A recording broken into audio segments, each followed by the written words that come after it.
마태복음 2장 1절부터 12절 말씀까지 우리 한 절씩 교독하겠습니다. 헤롯 왕 때 예수께서 베들레헴에서 나심에 동방에서부터 박사들이 예루살렘에 이르러 말하되 유대인의 왕으로 나신 이가 어디 계시냐? 우리가 동방에서 그의 별을 보고 그에게 경배하러 왔노라 하니 헤롯 왕과 온 예루살렘이 듣고 소동한지라. 왕이 모든 제사장과 특성의 서기관들을 모아 그리스도가 어디서 나겠느냐 물으니 이르되 유대 베들레헴이오니 이는 선지자로 이렇게 기록된 바 또 유대 땅 베들레헴아 너는 유대 고을 중에서 가장 작지 아니하도다. 내게서 한 다스리는 자가 나와서 내 백성 이스라엘의 목자가 되리라 하였음이니이다. 이에 헤롯이 가만히 박사들을 불러 별이 나타난 때를 자세히 묻고 베들레헴으로 보내며 이르되 가서 아기에 대하여 자세히 알아보고 찾거든 내게 고하여 나도 가서 그에게 경배하게 하라. 박사들이 왕의 말을 듣고 갈새 동방에서 보던 그 별이 문득 앞서 인도하여 가다가 아기 있는 곳 위에 머물러 서 있는지라. 그들이 별을 보고 매우 크게 기뻐하더라. 집에 들어가 아기와 그 어머니 마리아가 함께 있는 것을 보고 엎드려 아기께 경배하고 보배합을 열어 황금과 유향과 모략을 예물로 드리니라. 그들은 꿈에 헤롯에게로 돌아가지 말라 지시함을 받아 다른 길로 고국에 돌아가니라. 아멘. 마태복음 1장의 예수님의 탄생 이야기는 예수님은 하나님의 아들이라는 것을 강조하고 있습니다. 이중으로 강조하고 있는데요. 하나는 임마누엘, 엘이라는 게 하나님이잖아요. 하나님께서 우리와 함께 계신다. 예수님은 임마누엘로 불리신다는 점에 있어서 하나님의 아들, 하나님이신 신성.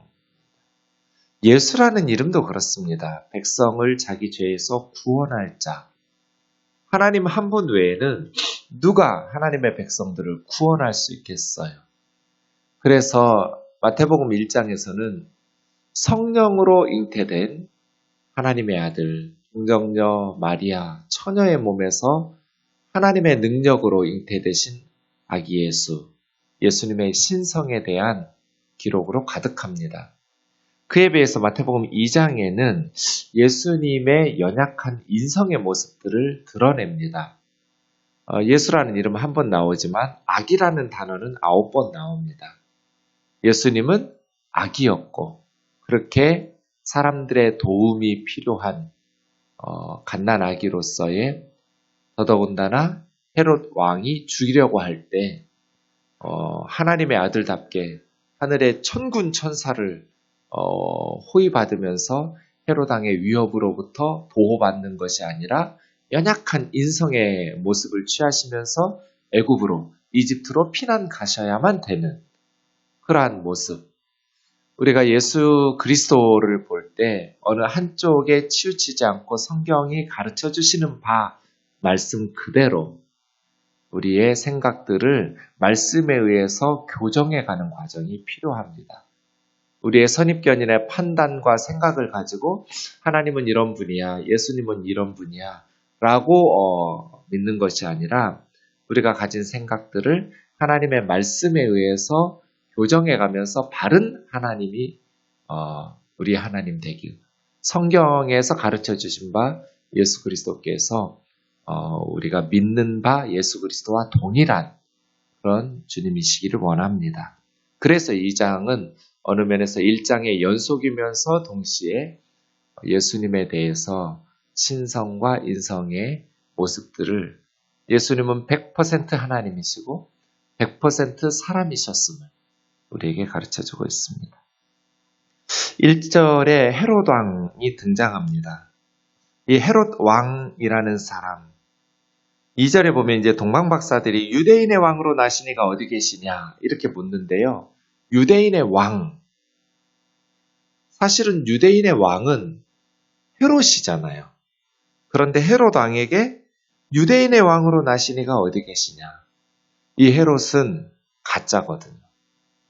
유대인의 왕이 되려면 유대인이어야죠. 유대인 중에서도 다윗 왕의 후손이어야 돼요. 그런데 헤롯은 유대인이 아니에요. 이 사람은 유대인은 야곱의 후손이에요. 야곱의 아들 12지파로 이루어진.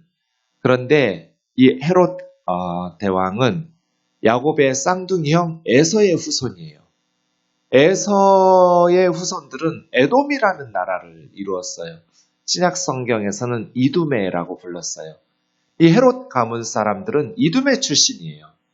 그러니까 헤롯이라는 사람은 에돔 사람이에요. 에돔 사람. 그런 의미에서 유대인의 왕이 될 자격이 없는 사람이죠. 어떻게 이 에돔 사람이 로마 사람이라면 이해가 되는데 에돔 사람이 유대의 왕이 되었을까? 이 헤롯 왕의 아버지가 안티파테르인데요. 이 헤롯 왕의 아버지는 왕은 아니었어요. 유대 지금으로 하면 한 지방의 도지사 정도, 시장 군수 정도, 이 정도의 권력을 가지고 있다가 죽었고요. 그의 아들 이 헤롯 왕에서부터 왕이 되죠. 이 사람들은 에돔 출신이었지만 로마의 정치인들에게 굉장한 호의를 얻어서 이스라엘의 왕으로 다스리게 되죠. 헤롯 왕이 이스라엘의 왕이 된 것은 주전 37년이에요. 그리고 이 사람이 죽은 때는 주전 4년이에요. BC 4년. AD와 BC는 AD 6세기에 디오니시우스라는 사람이 구분한 건데요. 잘못된 정보였어요. 원래 예수님의 출생을 기준으로 AD와 BC를 나눴거든요. 그런데 예수님의 출생은 분명히 헤롯 대왕이 죽기 전에 태어나잖아요. 그런데 헤롯 대왕이 죽은 건 BC 4년이에요. 분명하게. 그러니까 너무 예수님의 출생을 늦게 잡은 거예요. 디오니시우스라는 사람이. 근데 이미 오래 사용하고 있기 때문에 나중에 잘못된 정보에 의해서 AD와 BC 구분이 잘못됐다라는 것을 확인했을 때는 이미 다시 바꾸기가 쉽지 않아서 그냥 그대로. 그래서 예수님은 AD 1년에 태어나신 게 아니에요. 적어도 BC 4년이에요. 빨리 잡는 사람은 BC 6년. 이렇게 헤롯 왕 말기에 태어난 거예요. 헤롯 왕에 대한 이야기는 내일 예루살렘 아이들을 학살하는 본문을 다룰 때 좀 더 이 사람에 대해서 자세히 다루기로 하고요. 어쨌든 이 헤롯 왕은 이스라엘 사람이 아니에요. 로마의 황제들에게 사실은 삼두 정치할 때 안토니우스 편에 섰었어요. 그런데 안토니우스가 옥타비아누스에게 패배하면서 정치적 위기에 처할 때 이 사람은 옥타비아누스 앞에 무릎 꿇고 솔직하게 얘기해요. 내가 안토니우스의 부하였다. 그런데 나를 살려주면 앞으로는 당신, 옥타비아누스, 이 사람이 아우구스투스예요. 이 당신 옥타비아누스에게 충성을 바치겠다.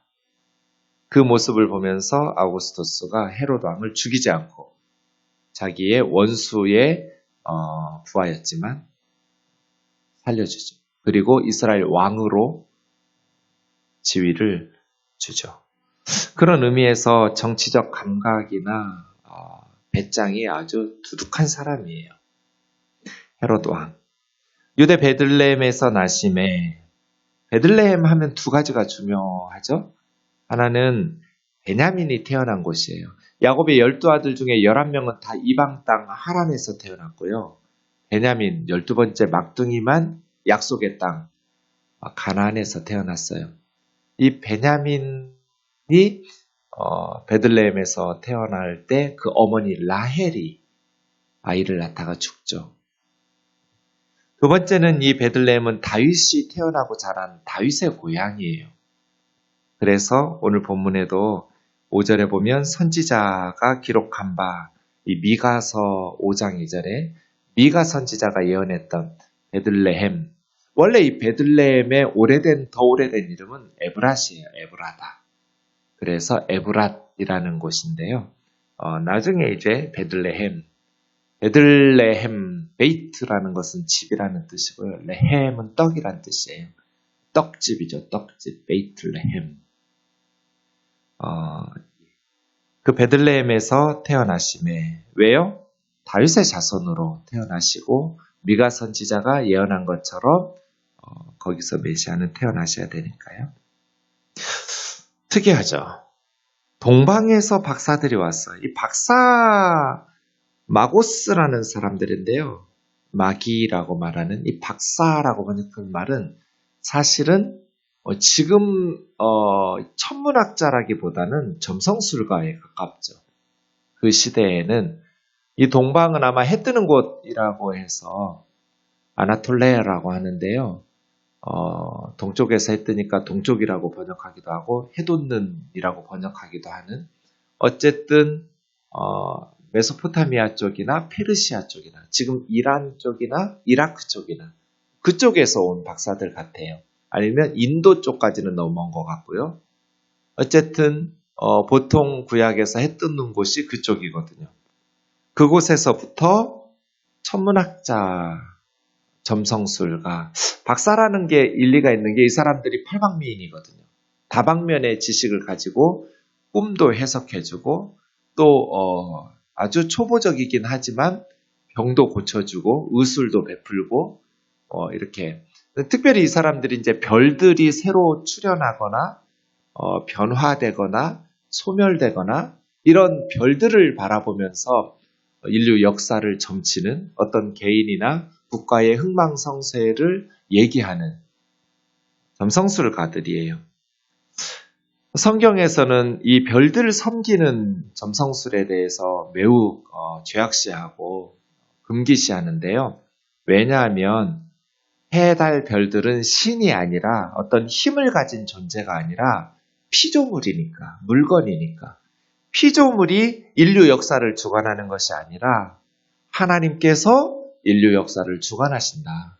이런 신앙이 분명하기 때문에 창세기에서 특별히 해, 달, 별들에 대해서 엄청 무시하거든요.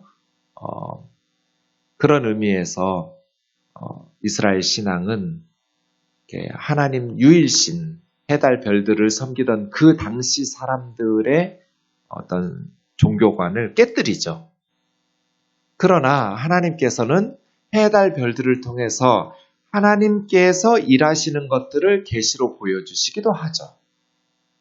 날짜와 연한과 또 징조와 계시를 보여주시기도 하는. 그러니까 해, 달, 별들이 어떤 힘을 가지고 인류 역사를 주관하는 것이 아니라 인류 역사를 주관하시는 하나님이 사람들에게 가끔 해, 달, 별이나 꿈 등을 통해서 하나님의 뜻을 나타내시는 도구로 활용하기도 하는 것이죠. 그런 의미에서 해, 달, 별들을 연구하는 점성술가. 그러니까 제가 고민스러운 게 이런 거예요. 요즘은 덜한데요. 예전에는 많이 그랬어요. 오전이나 아침 일찍 그 가게에 가면 왜 장사하시는 분들은 계시한다고 그러잖아요. 첫 손님을. 그렇죠? 계시한다라고 말할 때 카드를 드리면 싫어해서 첫 손님 계신데 그럼 미안하다고 하고 얼른 현금으로 주고 우리는 그런 거 믿지 않지만 안 믿는 이렇게 분들은 첫 손님에 의해서 그날 하루 장사를 이렇게 기분 좋게 시작할 수도 있고 그렇게 하니까 가능하면 현금을 주어서 기분 좋게 첫 손님의 좀 의무라고 하기는 그렇고요. 좀 그런 일들이 있잖아요. 여기 지금 예수님 태어나고 첫 손님이거든요. 마태복음에서. 계시하는 거예요. 그런데 유대인들이 읽을 때 이중으로 기분 나빠요. 첫 번째는 뭐예요? 이방인이에요. 그죠? 경건한 이스라엘의 하나님의 백성들, 할례받은 사람들 다 제껴놓고 왜 할례받지 못한 이방인이냐? 두 번째, 당시 유대 사회에서 점성술가는 구약 성경의 예언에 의해서 그러다가 나라 망해서 바벨론에 갔다 왔거든요. 하늘의 1월 성신을 섬기고 우상 숭배하다가 그래서 1세기의 유대 사회에서는 점성술을 친다라는 것은 엄청나게 금기시되는 죄악시되던 사람들이에요. 이렇게 이중으로 부정한 사람들이에요. 예수님이 태어나시고 첫 손님인데 이중의 죄인들이 찾아온 거죠. 그래서 굉장히 인상 찌푸렸을 것 같아요. 왜 유대의 이 동방에서 메시아가 태어났다고 하는데 베들레헴이라고 가르쳐만 주고 이 대제사장, 사전에 나오는 서기관들, 이 사람들이 동방박사들을 따라서 별 따라가지 않았을까? 그 동방박사들이었기 때문에 그래요. 제 생각에는. 만약에 어떤 랍비나 유대에 존경받는 종교 지도자가 하나님의 계시, 기도응답 이런 식으로 말했다면 베들레헴에 함께 따라가지 않았을까요? 적지 않은 사람들이? 아니면 말고. 그렇잖아요. 메시아가 태어났다는데, 하나님의 아들이 태어났다는데 왜 한 사람도 쫓아가질 않아요? 동방박사들이기 때문에, 이방인이기 때문에, 점성술가들이기 때문에, 저런 죄인 나부랭이들에게 하나님께서 다른 선지자 중에 하나도 아니고 하나님의 아들 메시아 인류의 구원자를 보여주시고 알려주실 리가 없잖아요. 그런 의미에서 이 글을 읽고 있는 이 마태복음은 유대인들을 대상으로 쓴 성경이거든요. 복음서예요. 유대인들에게 굉장히 심기를 불편하게 했을 거예요. 주일에 보겠지만 1장의 예수님의 족보에서도 그렇거든요. 경건한 사람들 다 제껴놓고 부정한 사람들, 죄인들 그러거나 말거나 마태는 하나님의 메시지를 써요. 그것이 하나님의 뜻이니까. 참 강심장이다. 이런 생각이 들어요. 이방인들에게 쓰는 복음서가 아니에요. 마가, 누가, 요한은 이방인 대상으로 쓰여진 복음서예요. 마태는 유대인이 대상이에요. 그런데 시작하면서부터 유대인들의 심기를 거슬러요. 참 강심장이죠. 저는 여러분이 은혜 받는데 관심이 없어요. 은혜를 받거나 말거나. 저의 관심은 성경을 바르게 해석해서 전하는 거예요. 저의 확신은 성경을 바르게 해석해서 전하면 은혜는 받게 되어 있다. 전하는 사람이 은혜 받게 하려고 애쓰지 않아도 하나님의 말씀을 바르게 해석해서 전하기만 하면 성령께서 말씀의 저자이신 하나님께서 은혜를 베푸신다. 설령 은혜 받지 못한다 하더라도 내가 신경 쓸 게 아니다. 꼭 복음서를 읽으면 그런 것 같아요. 유대인들 대상으로 쓰여지는 복음서가 어쩌면 이렇게 부정한 사람들, 계시부터 이렇게 기분을 상하게 하는 말이에요. 무슨 뜻이에요?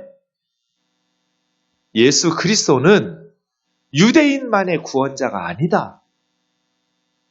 예수 그리스도는 유대인을 위해서 먼저 오셨죠. 그래서 마태복음 내용에 보면 계속해서 예수님께서는 이스라엘의 잃어버린 양들에게, 특히 15장이에요. 24절 이스라엘의 잃어버린 양에게로 가라. 15장 26절 자녀의 떡을 개들에게 주는 것이 마땅하지 않은 일이라고.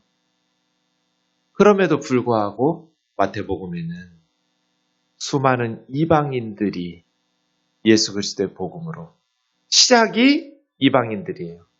그리고 끝날 때 28장에는 모든 족속에게 제자 삼아예요. 이스라엘만의 구원자가 아니에요. 그리고 마태복음에서 칭찬받는 믿음의 사람이 딱 두 사람이 있어요. 한 사람은 이방인 로마 군인 백부장. 이스라엘 어디에서도 이만한 믿음을 찾아보지 못했다고. 그리고 두 번째는 좀 전에 봤던 개들도 상에서 떨어지는 부스러기를 먹습니다. 그때 주님이 그 엄마에게 너의 믿음이 크도다. 이 믿음대로 될지어다. 딸이 고침받지. 이스라엘 사람들의 믿음은 한 사람도 마태복음에서 칭찬받지 않아요. 그리고 예수님 십자가에서도 이방인들이 그는 진실로 하나님의 아들이었다라고 고백해. 백부장이지. 군인. 마태복음은 처음부터 끝까지 예수님은 이스라엘의 잃어버린 양들에게로 보내심을 받았음에도 불구하고 주인의 상에 있는 것들을 자식들에게 먹이려고 주님께서 힘쓰셨음에도 불구하고 관심이 없어요. 베들레헴 에브라다 머리로 알죠? 안 가요. 참 이 사람들 칭찬받을 만한 게 2절이죠. 그의 별을 보고 여기가 어디라고 그 먼 길을 찾아오냐고요. 그의 별을 보고 그에게 뭐 하라고 왔어요?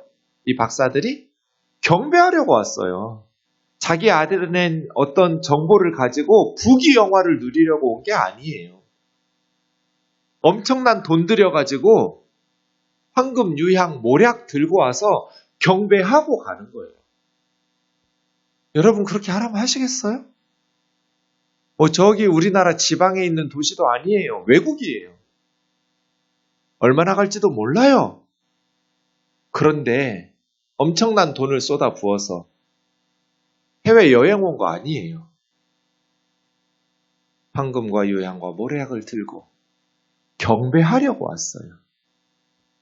그런데 이스라엘 사람들은요, 대제사장들은요, 성경 가르치는 서기관들은요, 머리로만 알아요.